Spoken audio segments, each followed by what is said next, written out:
Hello friends, welcome to Bhagavathi life style. இன்றைக்கி என்ன vlogன்னு பார்த்தீங்கன்னா, எங்கள் கொள்ளு தாத்தாவுடைய நினைவு நாள். ஸோ அவருடைய நினைவு நாளுக்கு என்னோடய ரிலேட்டிவ்ஸ் எல்லாருமே வந்திருந்தாங்க. ஸோ என்னென்னா எங்கள் அம்மா தான் அவரோட நினைவு நாளை வருஷம் தவறாமல் நடத்திட்டுருக்காங்க.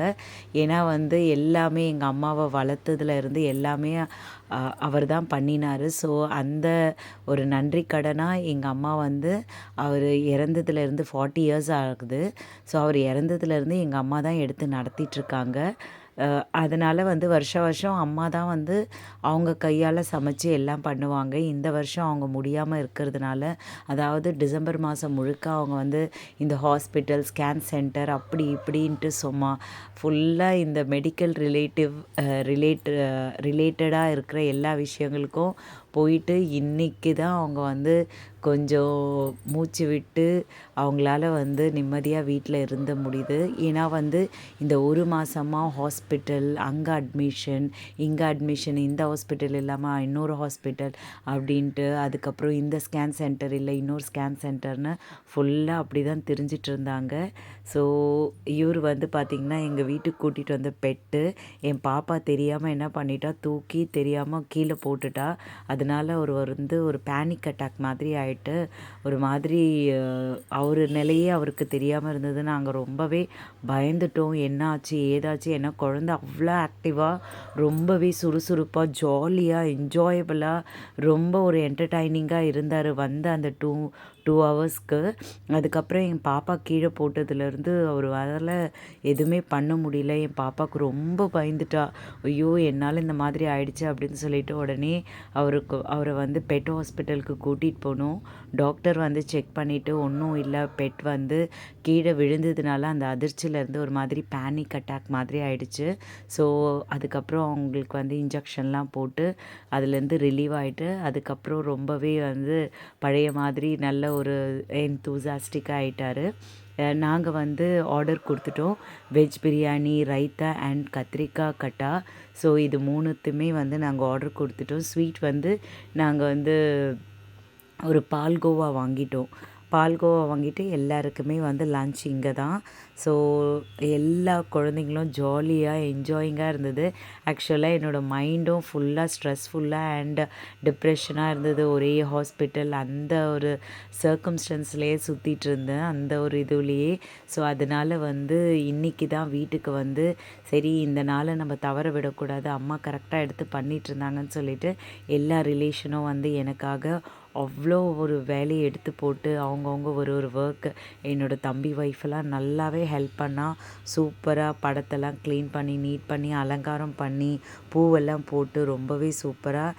அண்ட் என்னோடய சித்தி இலையெல்லாம் போட்டு படைச்சிட்டாங்க. அதுக்கு அடுத்தது நான் ஒரு 11 பேருக்கு இல்லாதவங்களுக்கு கொடுக்கணுன்னு ஆசைப்பட்டேன். ஸோ அதனால் எல்லாத்தையும் பேக் பண்ணிகிட்டு இருந்தாங்க. அவங்க தான் எல்லாமே சூப்பராக பேக் பண்ணி எல்லாருக்குமே கொடுத்துட்ருக்காங்க. பாருங்கள், ஒவ்வொருத்தருக்கா பார்த்து பார்த்து வச்சு மொத்தம் 11 பேருக்கு. அதுக்கு அடுத்தது எங்கள் ரிலேஷன்ஸ் எல்லாருமே சேர்ந்து நாங்கள் எங்களுடைய லஞ்சை முடிச்சுக்கிட்டோம். இப்போ கூட நான் பேசும்போது என்ன பேசுகிறேனே எனக்கு புரியல. ஏன்னா ரொம்பவே இந்த மாதிரியான ஒரு விஷயங்கள் எனக்கு நான் ஃபேஸ் பண்ணதில்லை. இதுதான் ஃபஸ்ட் டைம்ன்றதுனால எனக்கு என்ன பண்ணுறதுன்னு தெரியாமல் இருந்தது. ஸோ என்னோடய ரிலேட்டிவ்ஸ் தான் என்னை உற்சாகப்படுத்தி என்னை டேப் பண்ணி இந்த மாதிரிலாம் இருக்கக்கூடாது, நல்லா என்துவாக இருக்கணும், இதுவே அப்படி இல்லை, இதுவும் கடந்து போகும். ஸோ அதனால் இதையே நினச்சிக்கிட்டு அப்படியே பேனிக் ஆகி இருக்காத, கொஞ்சம் இதிலேருந்து ரிலீவ் ஆகிட்டு வா வெளியே அப்படின்ற மாதிரி இருந்தாங்க. அதுக்கு அடுத்தது தீபார்த்தனைலாம் எங்கள் தாத்தாவுக்கெல்லாம் நாங்கள் தீபார்த்தனை காட்டிட்டு எல்லா குட்டீஸும் ஜாலியாக இவங்கெல்லாம் வந்த உடனே என்னுடைய கஷ்டங்கள், என்னுடைய இதெல்லாம் பறந்து போயிடுச்சு. பாருங்கள், எங்கள் அம்மாவை அவ்வளோ சோர்வாக இருந்தாங்க. அவ்வளோ ட்ரிப்ஸ், எவ்வளோ 1 மந்த்தாக அவங்களுக்கு ட்ரிப்ஸ், இந்த கையில் அந்த கையில் அப்படி இப்படின்னு ஃபுல்லாக ட்ரிப்ஸ் ஏற்றிட்டே இருந்தாங்க. இன்றைக்கி தான் அவங்க வீட்டுக்கு ரொம்ப ஒரு மாதிரி எல்லாரையும் பார்த்தாங்க. ஸோ அவங்களுக்கு என்ன சொல்கிறதுனே புரியல. எல்லாமே பொழைச்சி வந்துட்டோம் அப்படின்ற மாதிரி தான், அப்படி தான் இருந்தது. ஏன்னா அந்த அளவுக்கு டாக்டர் எங்களை அவ்வளோ பயம்புறுத்திட்டாங்க. ஸோ எனக்கு என்ன பண்ணுறதுன்னு தெரியல. நல்ல வழியாக எங்கள் பகவதி அம்மன், முருகப்பெருமான், சிவபெருமான் புண்ணியத்தில் மம்மி வந்து நல்லபடியாக வந்து வீடை சேர்ந்துட்டாங்க. அண்டு உங்களோட பிளெஸ்ஸிங்னால் மட்டும்தான் நிறைய பேர் எனக்கு வந்து மெசேஜ் அனுப்பியிருந்தீங்க. அம்மாவுக்கு எதுவும் ஆகாது, நீங்கள் பயப்படாதீங்க, கண்டிப்பாக ரெக்கவர் ஆகி வீட்டுக்கு திரும்பிடுவாங்க அப்படின்னு சொல்லிட்டு உங்கள் மெசேஜ், உங்களோட பிளெஸ்ஸிங் மூலயமா எனக்கு அது வந்து நல்லபடியாக வந்து நடந்தது.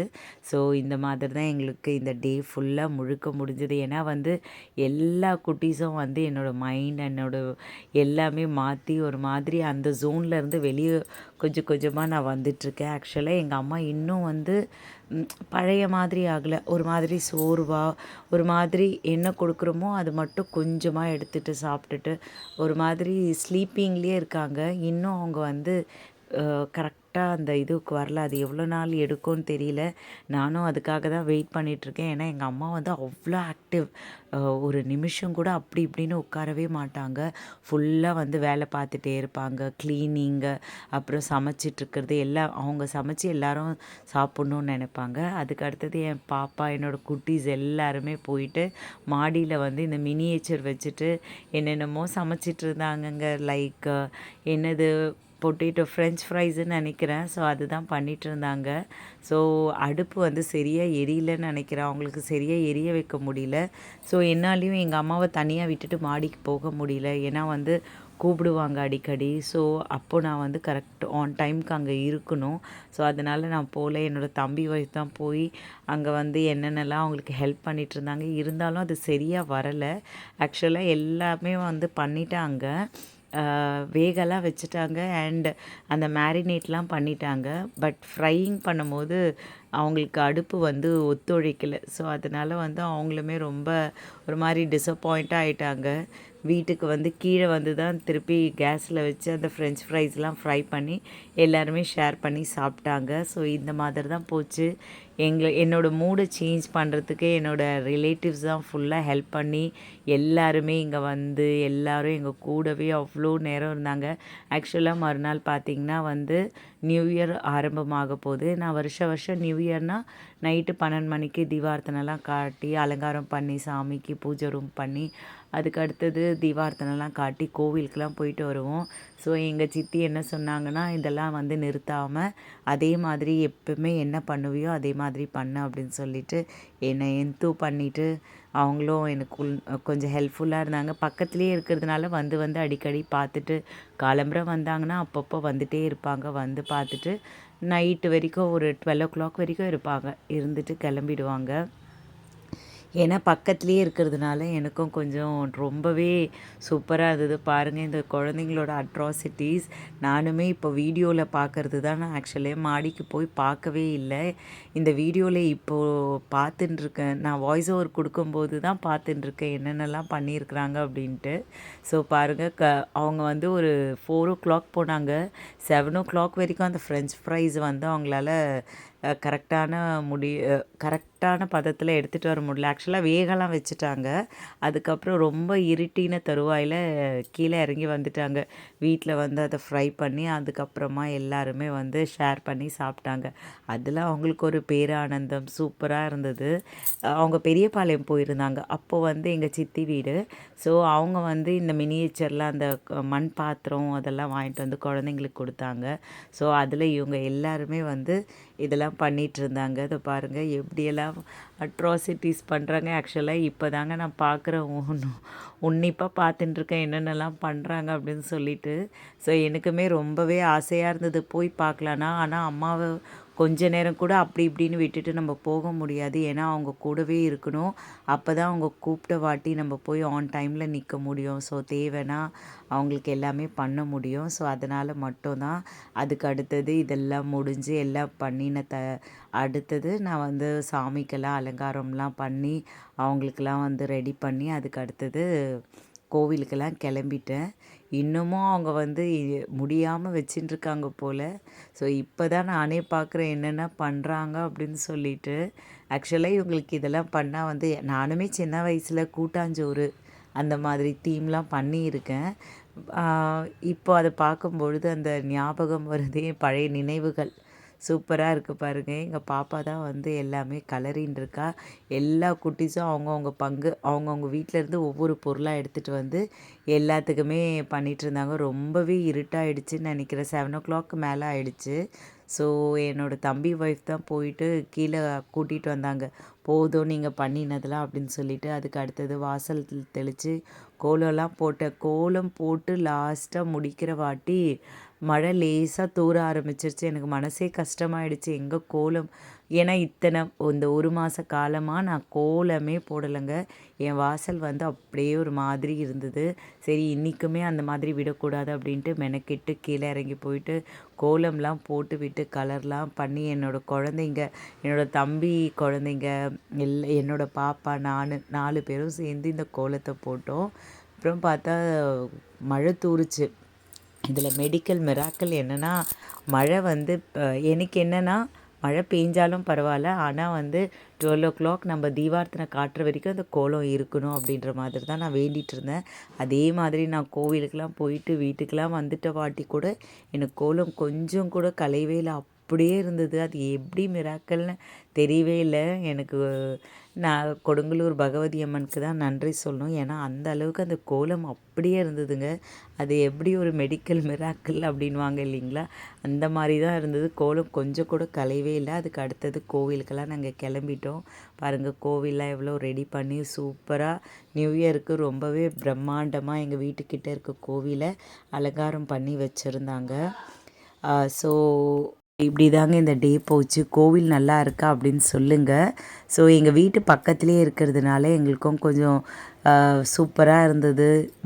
கோவில் அலங்காரம் பண்ணுறதெல்லாம் உடனே நாங்கள் ரெடி ஆகிட்டு அந்த 12 o'clock தீபார்த்தனைலாம் வீட்டில் காட்டிட்ட வாட்டி நாங்கள் வந்து கோவிலுக்கு கிளம்பிட்டோம். பாருங்கள் சிவனுக்கு அலங்காரம் பண்ணி ஆராதனைலாம் காட்டிகிட்ருக்காங்க. சூப்பராக இருக்குது இல்லைங்களா. எல்லாருக்காகவும் எல்லோரும் நல்லா இருக்கணும். இந்த புது வருஷம் இந்த 2026 எல்லாருக்குமே ரொம்ப ரொம்ப அவங்க நினச்சது எல்லாமே நடக்கணும், சந்தோஷமாக இருக்கணும், வாழ்க்கையில் எந்த ஒரு கஷ்டங்களும் வரக்கூடாதுன்னு எல்லாருக்காகவும் நான் வேண்டிக்கிட்டேன். இது மனமார்ந்து நான் உண்மையை நினச்சி உண்மையாக நான் சொல்கிறேன். ஏன்னா எங்கள் அம்மா வந்து டிசம்பரில் இந்த மாதிரி ரொம்ப உடம்பு முடியாத ஆனதுக்கு நான் ரொம்பவே துடிச்சிட்டேன்னு கூட சொல்லலாம், அந்த அளவுக்கு. ஸோ கடவுள்கிட்ட எல்லாருக்குமே ஆரோக்கியமான உடல் கொடுக்கணும், நோய் நொடி இல்லாத வாழ்க்கை கொடுக்கணும், சந்தோஷம் நிறைஞ்சு இருக்கணும் அப்படின்னு சொல்லிட்டு எல்லாருக்காகவும் வேண்டி இருந்தேன்.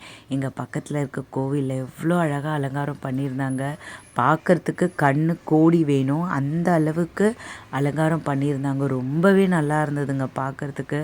அவ்வளோ பக்தர்கள் வந்திருந்தாங்க. அந்த டைமில் கூட அவ்வளோ பேர் வந்திருந்தாங்க. எங்களுக்குமே சந்தோஷமாக ஆயிடுச்சு. ஆனால் எனக்கு என்னென்னா எங்கள் அம்மாவை தனியாக விட்டு வந்திருக்கோம், என்ன ஆச்சு ஏதாச்சு அந்த நினைப்பு வேறு போயிட்டு இருந்தது. ஆக்சுவலாக கோவிலில் தீபார்த்தனைலாம் காட்டின வாட்டி நல்ல பிரசாதம்லாம் வாங்கிக்கிட்டு வீட்டுக்கு வந்துட்டோம். ஸோ நீங்களும் என்ன இருக்கோ அதை வேண்டிக்கிட்டு நீங்களும் இந்த புது வருஷத்தை இனிமையாக ஸ்டார்ட் பண்ணுங்கள். எனக்கும் ப்ளஸ் பண்ணுங்கள். அண்ட் இவ்வளோ நேரம் என்னோடய வீடியோவை ரொம்ப பொறுமையாக பார்த்ததுக்கு ரொம்ப ரொம்ப நன்றி. அண்ட் என்னோடய சேனலை நீங்களே சப்ஸ்கிரைப் பண்ணி லைக் பண்ணி ஷேர் பண்ணி அண்ட் கமெண்ட் பண்ணுங்கள். என்ன மாதிரியான ஹவுஸ் ஒய்ஃபை நீங்கள் மட்டும்தான் மோட்டிவேட் பண்ண முடியும். அப்போ தான் இந்த சோஷியல் மீடியாவில் எங்களால் வலம் வர செய்ய முடியும். இந்த 1 மாதமாக இந்த டைலாக்கை நான் சொல்லவே இல்லை ஃபுல்லாக. எனக்குமே அந்த நினப்பே வரல. ஏன்னா அம்மா கரெக்டாக எனக்கு அவங்க சரியாகி வீட்டுக்கு வரணும் அதுதான் இருந்தது. பாருங்கள் வேம்புலி அம்மன் எவ்வளோ அழகாக அர்த்தநாதீஸ்வரர் அலங்காரத்தில் இருந்தாங்க. ரொம்பவே அழகாக இருந்தாங்கங்க. நீங்கள் உங்களுக்கு என்னென்ன தேவையோ வேண்டிக்கோங்க, கண்டிப்பாக எல்லாமே அதே மாதிரி சூப்பராக நடக்கும், இனிமையாக நடக்கும். ஸோ எல்லாருமே நல்லா இருப்போம். இந்த 2026 நம்மளை சூப்பராக வெல்கம் பண்ணுறது. ஸோ என்னோடய சேனலை இவ்வளோ நேரம் பொறுமையாக பார்த்ததுக்கு ரொம்ப ரொம்ப நன்றி. தேங்க்யூ ஸோ மச்ங்க. நீங்களும் எல்லாருக்காகவும் எனக்காகவும்